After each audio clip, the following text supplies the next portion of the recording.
Alright guys, so right now I'm gonna be working on my car and I'm gonna be installing some springs. I'm probably gonna lower this bad boy back or whatever. Barely got these in and I went ahead and opened them just so I know what's inside. These are some control arms, some factory control arms. Front. And these are just my shocks. So this is the way it looks like. There's a freaking maybe 4 finger. Three finger, and a little bit more. Yeah, I'm gonna see how much it'll lower. These springs. And oh, there's supposed to be another box though. I have another box somewhere. I gotta look for it. But I have some control arms, I guess. When I take off the wheels, I'll show you. But there's some like 2 things, bushings, the forward and rearward arms to adjust the camber in the back. I can't even see. This is 1, 2, 3, 4. 3 bolts that are in here.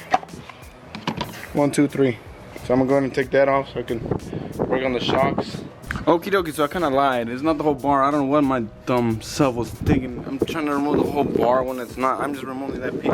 And that part's done. Now I gotta remove the bottom, I believe. Here, I'll just let y'all see this. Removable. There. For shock assembly. So there.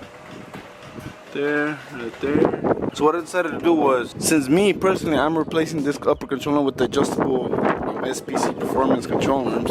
I have to take this off either way. On the book it says to push this down for you to take off the shock, but I'm not gonna bother with that. I'm just gonna loosen this, and hopefully I gotta hit this right here to loosen it. But hopefully that'll give me more room for me to push this down to take this shock off easily. But all you have to do is get a hammer, cause it's still stuck on there, and hit this little circle as hard as you can, and it should pop it loose. So I'll go ahead and go do that right now. Okay, so what I do recommend, leave that nut on there, cause when you hit it, see I just popped it loose, I just hit it, kept hitting it. But when you pop it loose, it's gonna drop. And I use that nut to catch it so it won't just fall. Okay, so I had to use this camera because my other one died, that one died. Either way, this one is the old one for the driver's or passenger side. And this one's the SPC, this is right. But you could also flip it around to the left. That's the left side. And it comes with this ball joint. This is the one that will just catch the camber and whatnot.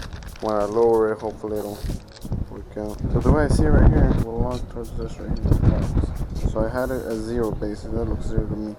When I put it on there, see how much off the ball joint is from the original one?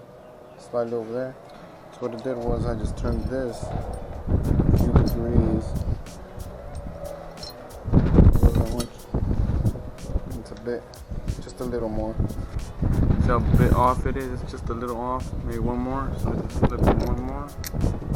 And when it locks, that seems a little bit more correct. So that's more closer to the center of this. So I think I'm gonna keep it that way. I don't know. It is weird. Seems like it right there. Let's keep it at that.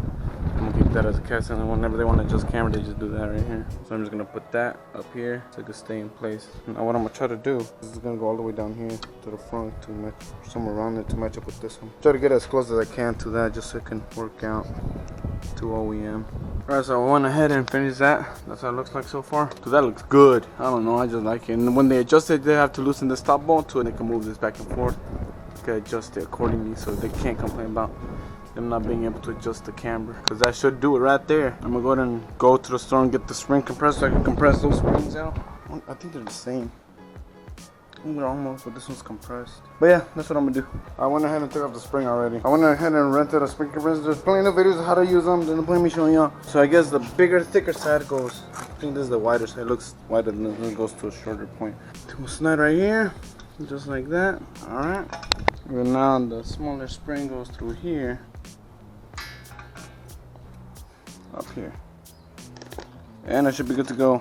Compress it again right now. I'm gonna compress it and then install it. I went ahead and put that strut on there, the shock absorber. So I just got the shock absorber and got the Eibach springs and the little bushing, the mounting bushings. I just set it up just like that. And then without tightening any bolts or anything, I came in here and installed it. I first put the top part through the holes, and then I twisted this ahead of time out here to align it to here, and then I just pushed this down. This whole thing, I just pushed it down and got it in there. So just make sure you don't get that brake line too stretched, or else you'll damage it. Then you can probably pry this back and then take it off if you want, or unbolt it from here. Either way, when I did that, I just put the bolt through there. Just see, it's still loose. Put these top ones on there, and then now to get this one on there, to get that one on there, I got the jack, lifted it up from the where the shock absorber connects there, and jacked it up for this to go up this high enough for me to at least thread it in there. And then now what I'm gonna do is just use an impact and just tighten the heck out of that, because there's no torque specs on there for that knot. So I'm just gonna hand tighten or tighten it with a wrench or ratchet. Alright, so I just finished it. It was a pain. The front was not that bad, so now it's like 2 fingers almost. It still needs to settle, I believe. And the back, damn, that's a big chop. And the back like 2.5 maybe, around 3 fingers. Those are the things right there, that one and this one. And that's the springs, you can barely see them, but springs over there.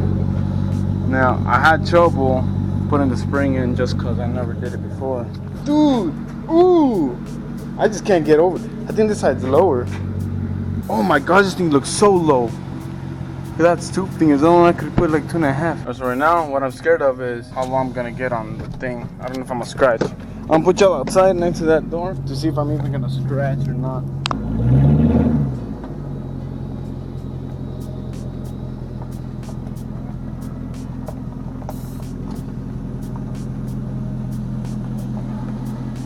Honestly, that wasn't that bad. I'm about to find out. I mean, I didn't hear no scrapes, so I guess I didn't scrape. Need to go return the torque wrench. So far, I'm liking the way it looks. I'm about to feel how it drives. If it drives fine, I'll be happy. If not, I'll be mad. I'm about to go visit my friends and my brother at work to see if they want to look at it, which I'm pretty sure they will. So, catch you later.